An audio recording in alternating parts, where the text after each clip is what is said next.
আসসালামু আলাইকুম। BDIX হোস্টে আপনাকে স্বাগতম।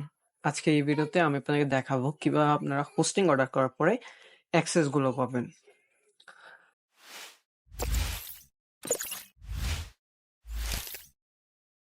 তো হোস্টিং অর্ডার করার পরে আপনারা এরকম নিউ অ্যাকাউন্ট ইনফরমেশন নামে একটি মেইল পাবেন। যে মেইলে আপনাকে আপনার যে প্যাকেজ নেম, তারপর এই যে আপনার ডোমেইন নেম শো হচ্ছে, তারপর এখানে লগ ইন ডিটেলস, এই যে ইউজার নেম, আপনার cPanel ইউজার নেম এবং পাসওয়ার্ড দেওয়া আছে। তারপরে এই যে cPanel এর যে কন্ট্রোল প্যানেল আছে সেটা লিঙ্ক, এবং আপনি চাইলে আপনার ডোমেইনের সাথে 2082 ব্যবহার করে আপনি cPanel লগ ইন করতে পারেন, অথবা cPanel লিখলেও cPanel লগ ইন করতে পারবেন। তার নিচে একটু আসার পরে দেখতে পারেন সার্ভার ইনফরমেশন। এখানে আপনি নেম সার্ভার পেয়ে যাচ্ছেন।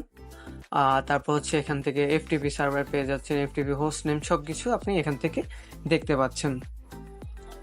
এবং আপনি চাইলে যে ওয়েবসাইট রয়েছে এখান থেকে ক্লায়েন্ট এরিয়াতে ক্লিক করবেন। ক্লায়েন্ট এরিয়াতে ক্লিক করার পর এখানে আছে আপনার মেইল এবং পাসওয়ার্ড দিয়ে আপনি লগ ইন করে নেবেন। আমি আমার মেইল পাসওয়ার্ড দিয়ে লগ ইন করে নিচ্ছি।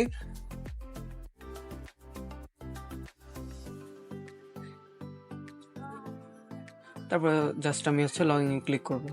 লগ ইন ক্লিক করার পরে এরকম আমাদের ক্লায়েন্ট এরিয়াটা শো হবে।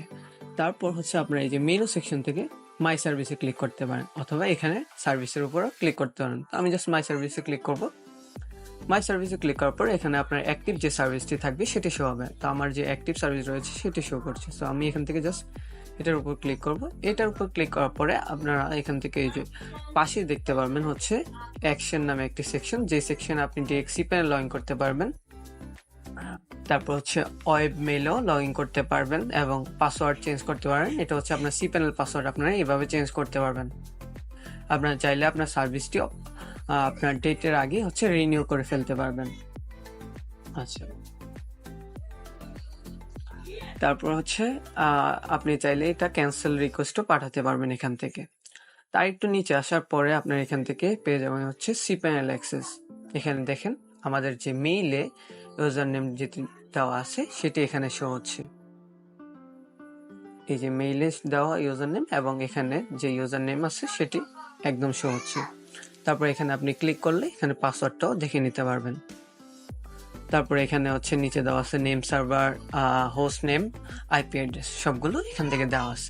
উপরে যে cPanel দেখতে পাচ্ছেন ওইখানে ক্লিক করার পরে আপনি cPanel ড্যাশবোর্ডে চলে আসবেন। এখান থেকে আপনি আপনার ইউজার নেম এবং পাসওয়ার্ড দিয়ে এখান থেকেও আপনার cPanel লগ ইন করতে পারবেন। আজকের ভিডিও এই পর্যন্তই, দেখা হচ্ছে নেক্সট ভিডিওতে।